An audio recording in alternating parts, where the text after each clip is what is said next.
I don't know how to start a video, but I'm hootless, and this is Stardew Valley modded 1.3, episode 11. My eye itches so much. Okay, I don't know if the fishing bug is fixed. It's still day 10 eternally. I'll go see if I can fish, and hopefully I can. If not, we're just gonna have to resolve to never fish on this in this game ever again. And that would be unfortunate, but I did remove the basic fishing overhaul mod. It seems broken for now.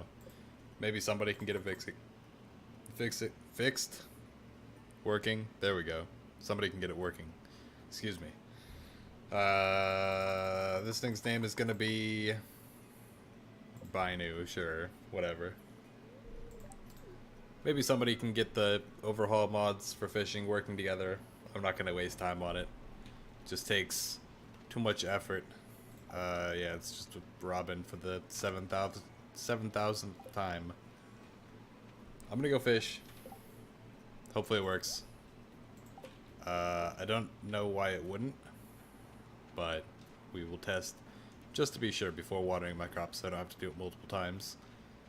And just dig a path through here again. I've been playing Graveyard Keeper a little bit since last episode, and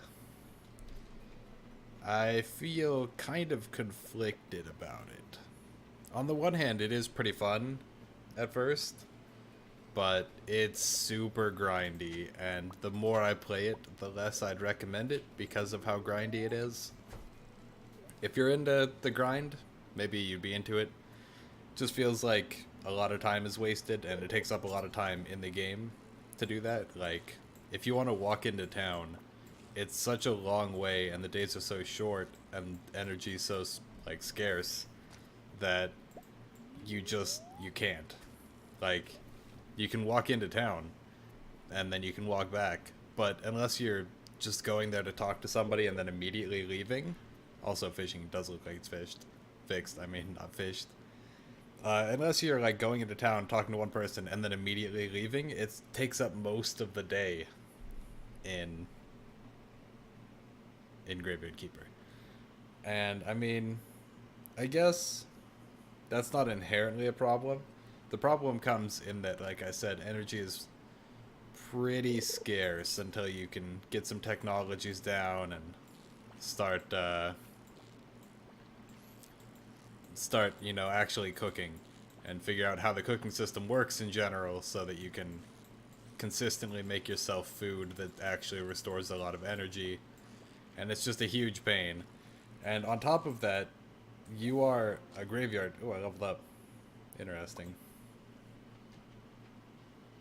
I see.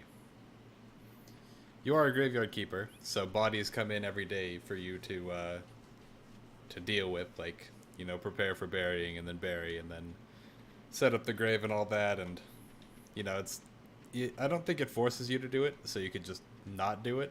But if you are keeping up your graveyard keeper duties, then it takes like a lot of energy every day to prepare the bodies, and a new corpse comes every day, so like, there's never time to rest and just sort of conserve energy, unless you're choosing not to do the body preparation thing. And I don't know, it just feels suboptimal, I will say, that it would take so much energy to do something that feels so vital. And maybe it isn't. I don't know. I've only been playing for a couple hours. I'm like, I don't know, 20 days in, probably. I might do a video on it, but it probably wouldn't turn into a full series just because of, like I said, how tedious it gets. And I'm sure it's something they can fix. The game is still in very early alpha, so very easily fixable. I don't really expect too much from an early access build anyways, but, it's better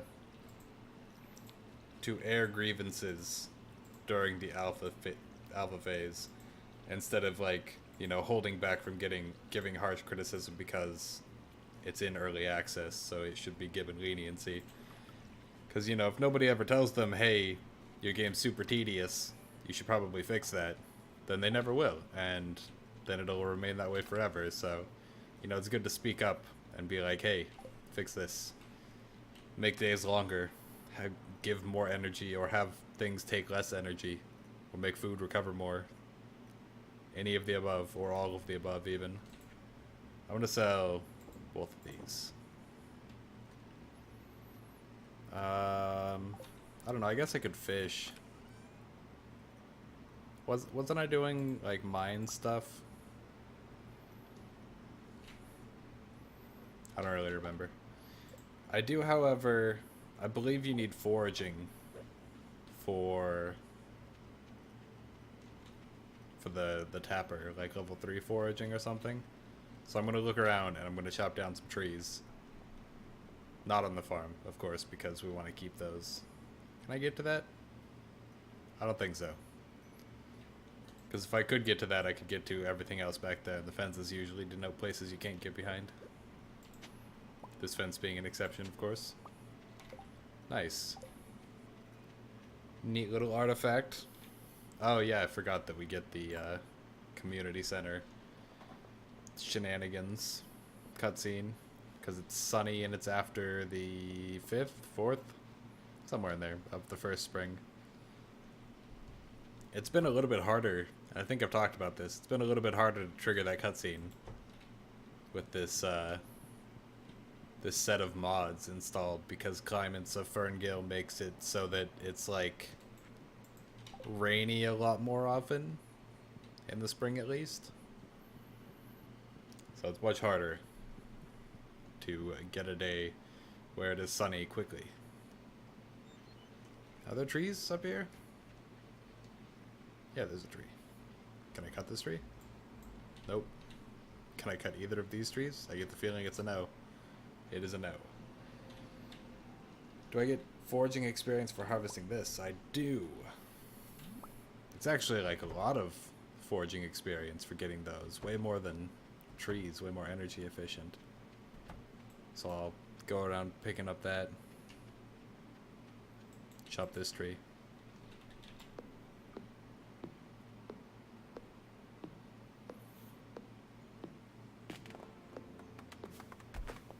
There we go. I don't know if level 2 is enough for foraging to get a tapper, or if we need level 3. We'll see. It'll tell us at the end of this day. But like I was saying about Graveyard Keeper, it's a pretty fun game, and I'm looking forward to seeing where it's going. Well, I can see that it has the potential to be a fun... Oh, okay, well, Lost Book's gone forever then, I guess. Because it bounced off of me and ricocheted off into the water. I can see the potential that Graveyard Keeper has to be fun. But I don't think it's quite there yet for extended gameplay. And, of course, you know, it's possible someone could buy it right now and be totally satisfied with it. But I like a lot of variety and a lot of replayability in my games.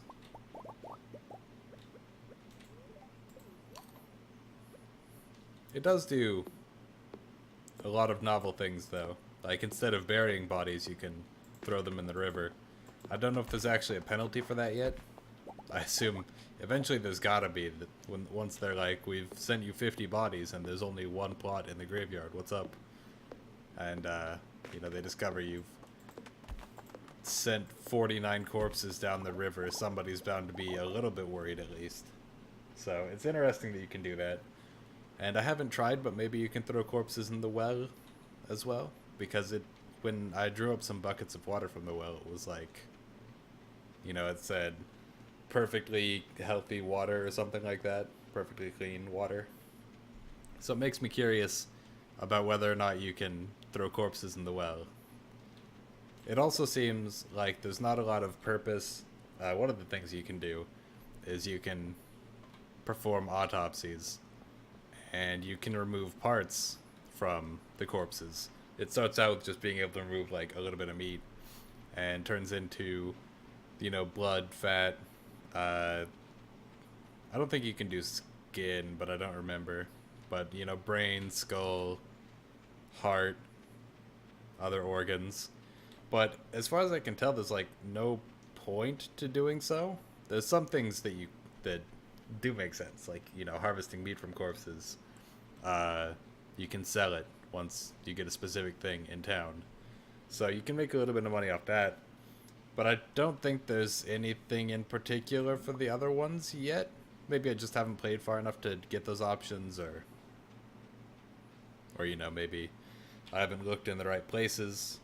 But I think it would be interesting to have more options available for each thing that you can remove from the bodies. So there's like a reason to remove things. And I'm also not sure if there's a limit to how much you can remove from a body, or if you can remove like all of the things. It'd be, I think, more interesting if there was a limit. And then like after a certain point it just makes the body fall apart, and then you get a stern talking to because a body went missing. Something like that. Not really any closer to foraging level 3. I will probably have to, I'll probably have to chop down trees to get there. These forageables do not seem to be getting the job done here. Still says maybe you should stay home today. It's been like that for like all of this episode, all of last episode, because of the... I think the luck is on a set timer, or maybe it's predetermined, like the day before, and then because I've just been doing the same day over and over again, like some kind of video game based Groundhog Day, it's not changing, something like that. I kind of wish that I had chosen the forest farm so that I could get forageables on the farm. Doesn't really affect much though. I'll just go up here. Did I already check up here? I think I did. I'll just do quick check. Yep. Yep.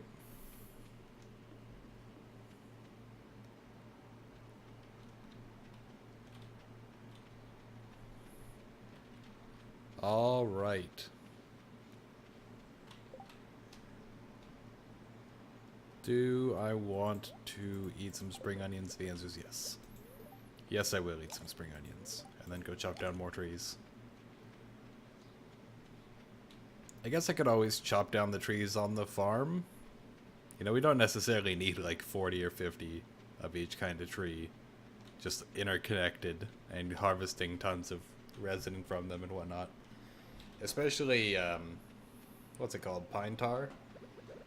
Pine tar, not as useful as the other two, as far as I know. It's used for like oil machines, and maple syrup is used for beehives or bee houses, which is very useful. Little to no experience for breaking the stump. Only 1 compared to like 12 for chopping down the tree. But maple syrup can be used to make bee houses, and oak resin can be used to make the other one, kegs. So there's like uses for both of those, but then there's not really a recurring use for making or getting lots of pine tar, because you only really need 1 or maybe 2 at most oil machines. That was it. You know, I can't imagine needing a lot of those, but there is a reason to have a lot of bee houses, because those can just give you wild honey if nothing else. Or I think you can plant like fairy rose plant flower things. I don't know exactly how the whole honey influencing bees thing, or what seasons you can grow flowers in, works, because I haven't really done it. I was starting to do it in my honey buzz series, but then, you know, that ended up abruptly stopping, as most of my series do lately.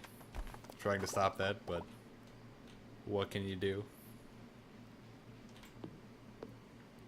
We are definitely not going to make it to level 3 foraging today, by the way, even leaving these stumps behind, which bothers me so much.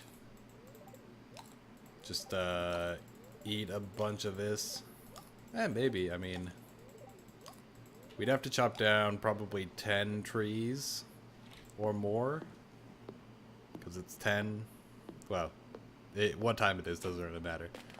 But we'd have to chop down probably around 10, 15 trees, and I don't think that's going to happen. But it's worth a shot. So I will attempt it we'll probably run out of energy relatively quickly, and I don't want to keep spamming our spring onions because they are in limited supply. I don't know if I should be improving the relationship that I have with the villagers. I don't know if I need them for this run, since this is just like a casual modded thing. Not really going for any particular goal. Don't need anything like done specifically. So I don't know if I need to raise opinion with them. Maybe. It's possible. I think we need probably still another like 10 trees. If not more. So it's not gonna happen. We'll just go back up to the farm, call it good, at a little more than halfway to level 3. And I will look like a fool if the tree tapper turns out to be something from level 2. But all the better, really. We still needed wood anyways to make tree tappers, so at least we have that. And if it's level 3, we'll get even more wood by the time we can make tree tappers, and I'll put them on all of these, which are all oak trees. So I will be able to get probably the most important one soonest, because I want to make lots of kegs. Level 6 fishing, hooray. Level 2 foraging, nope. No tree tappers. So it's at level 3 or level 4 or who knows, but hopefully you guys enjoyed watching this as usual, and I will see you all next time.